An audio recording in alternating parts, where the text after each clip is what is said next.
Hello students, yesterday I gave chapter 15 complete. I hope you have completed. So today I will start next topic. Topic is congruence. Chapter 16 and chapter congruence. Congruent figure. Every figure has a shape, size and a position. If we are given two figures, then by simply looking at them carefully we can decide whether they are of the same shape or not. इसने कि हर figure की shape होती है, size होती है, position होती है. दो फिगर हमें सिंपली दिए हुए हैं, उन्हें आप ध्यान से देखो कि वो शेप में सेम हैं या नहीं हैं. Suppose we two figures are given of same shape. हमें सेम शेप के दिए. In order we decided whether they are of the same size और not. We cut them and put them one over the other. इसने कहा है कि suppose दो figure हैं, हमें सेम शेप के दे रखे हैं. अगर हम हमें ये डिसाइड करना है वो सेम साइज़ के हैं या नहीं. अगर हम उसे कट करके एक दूसरे के ऊपर कवर करते हैं तो if they cover each other exactly, अगर वो एक दूसरे को कवर कर लेते हैं then clearly they are the same shape है, सेम साइज़. इट मीन्स वो सेम शेप के और सेम साइज़ के. अगर कोई भी फिगर है, अगर हम उसे कट करके दूसरे फिगर के ऊपर रख लेंगे, अगर उसे ढक लेगी अच्छी तरह, तो इट मीन्स वो सेम शेप की है, सेम साइज़ की है. The method of comparing two figures is known as the method of superposition. Clearly, a figure and its carbon copy are of the same shape and size. जैसे आपने देखा होगा कि carbon copy देखिए ना, उसके ऊपर हम कोई फिगर बनाते हैं, नीचे सेम शेप बनता है, तो वो क्या है, सेम शेप और सेम साइज़ के होते हैं. Two duplicate copies of the same object made of the same size are the figure of the same shape and size. जैसे 20 पैसे के कॉइन्स दिए हुए हैं, यहाँ पे दोनों सेम शेप के हैं. टू ब्लेड्स गिवन है, ये भी सेम है. कॉन्ग्रुएंट फिगर क्या होते हैं? If two figure have exactly the same shape and size they are not said to be congruent.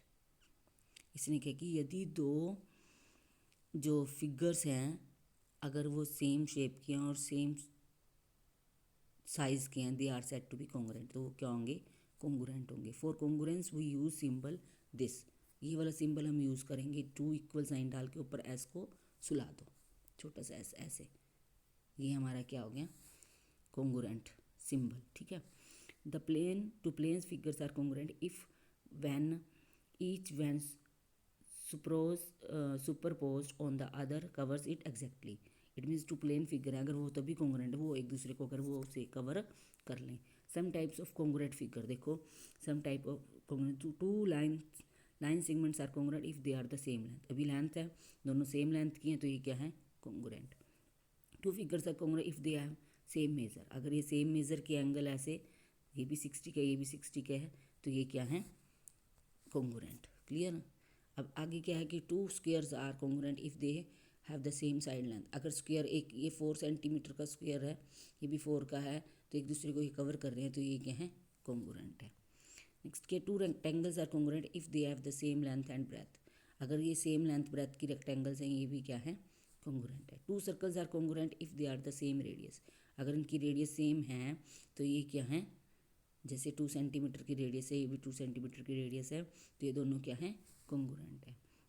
Next congruence of triangles. Two triangles जो आपका मेन चैप्टर है, जो पूरा चैप्टर आएगा वो ट्रायंगल्स पे डिपेंड है. तो और इसके रूल गिवन है. Two triangles are congruent if pairs of corresponding sides are corresponding angles are equal. इसलिए कि अगर टू ट्रायंगल्स हमारी जो कॉन्ग्रुएंस हैं तो इसके क्या होने चाहिए? All sides are corresponding. जो साइड है, ये साइड इसके, ये साइड इसके और ये साइड इसके, क्या होने चाहिए? इक्वल. और एंगल ए इसके इक्वल, एक एंगल इसके इक्वल और एक एंगल इसके इक्वल, तो ये क्या है? कॉन्ग्रुएंस. ठीक है. It may be kept in mind that while superposing one triangle to another triangle which is congruent to it, we match the corresponding vertex.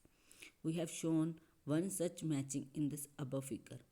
When we write triangle ABC, congruence triangle DEF, it means that ABC are matched with DE and F respectively, and we write. इसने कहा कि A जो है D से match कर रहा है, B जो है E से और C जो है F से. इसे हम ऐसे भी राइट कर सकते हैं, ऐसे एरो का साइन दोनों साइड डाल के. इट मीन्स ये जो A पॉइंट है वो D में मैच हो गया, जो B पॉइंट है वो E में मैच हो गया और जो C पॉइंट है वो F में मैच हो गया. ठीक है. क्लियर. और इन केस तो ये जो हमारी ट्रायंगल ए बी सी है वो मैच हुई डी ई एफ, ठीक है। नेक्स्ट है कि ए and angle A equal D, B equal E and C equal F. On the other hand, if we write ABC congruence triangle EFD, it means A E के वो है matching B F के C D के।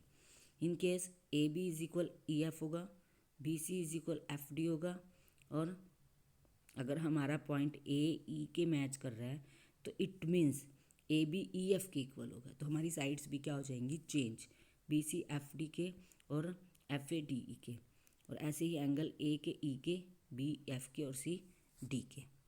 In congruence triangles the orders of the letter is important, means congruent triangle है जो हमारे letters हैं triangles के, the symbol stands for matching, ये जो सिंबल है ये हमारा मैचिंग को डिपेंड करता है।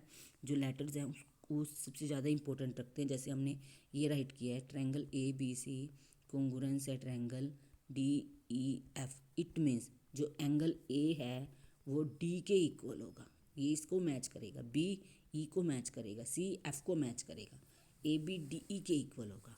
क्लियर? तो आगे क्या है, thus the three sides and the three angles are the six matching parts of the congruence triangle. However, you will soon discover that in the order to ensure the congruence of triangles, it is verified that only three pairs of particular corresponding parts are equal. हमें सिर्फ दो triangles में three parts equal करने हैं। अगर three corresponding parts equal हैं तो condition क्या है कि वो ट्रायंगल्स क्या हैं, कॉन्ग्रुएंस। आज सिर्फ इतना ही आप रीड करोगे और आगे भी आप रीड करके देखोगे, तो बाकी हम कल कंप्लीट करवाएंगे। ओके, इसको अच्छे से रीड करोगे और कॉन्ग्रुएंस चैप्टर को अंडरस्टैंड करने की ट्राई करोगे। Okay students, clear? Okay, thank you.